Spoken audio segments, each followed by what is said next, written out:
Alright guys, what's going on? Welcome in. So in this one, I really wanted to dive in and talk a little bit about Zach Wilson's first NFL game, his debut performance against the Carolina Panthers. Okay, now obviously the Jets lost the game, 14-19. There were a lot of mistakes. There were tons of issues. The Jets coaching staff has their work cut out for them this week in practice because we have a huge game, the home opener of this upcoming Sunday against the division rival New England Patriots. Yeah, we got to be prepared. They're coming off a loss as well, but I digress. We take a look back at this game. How did Zach Wilson do? I know I might get some heat for it. I know the numbers weren't the best, not completing a ton of passes and this and that. They lost the game. But I walked away from that performance looking at Zach Wilson specifically in a pretty high regard. Given the circumstances, I thought Zach Wilson looked good. I mean, bad quarterback play, below average quarterback play was not the reason why the Jets lost yesterday against the Carolina Panthers. That's just the bottom line. In fact, I actually felt like Zach Wilson was almost a life preserver out at sea, keeping the Jets afloat. There were numerous issues. We couldn't establish the run. That's what this entire offense is based around. Running the ball, getting in a third and short. We could not do that. How many second and longs did we face yesterday? How many third and longs was Zach Wilson in?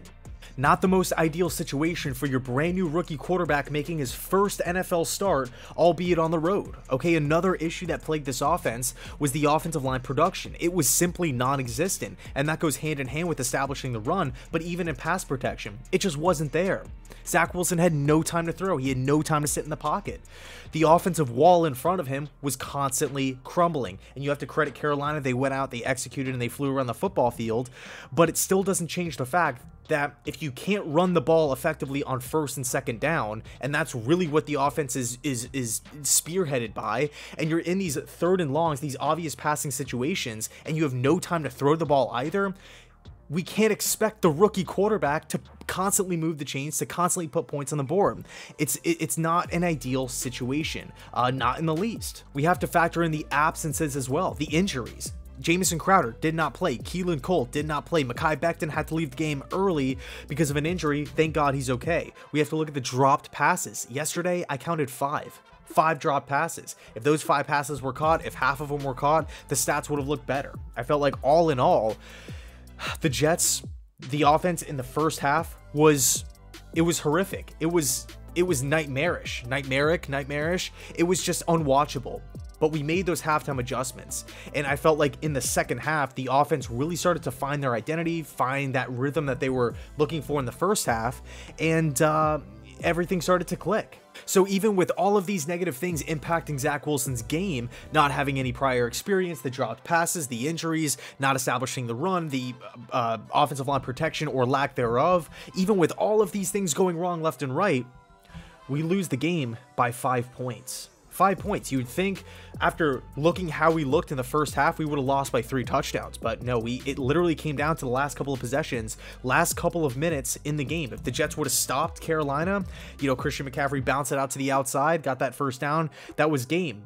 But we fought to the end, and that leads me to my favorite thing about Wilson's performance yesterday. Okay, my favorite thing. Yeah, the arm strength was on display, the touchdown passes were awesome, they were exciting, getting Corey Davis involved, great.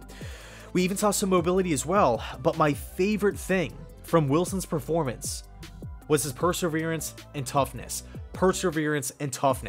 I mean, there was a whirlwind of negativity. Everything was going up in flames, and Zach Wilson was the fire extinguisher, if you will.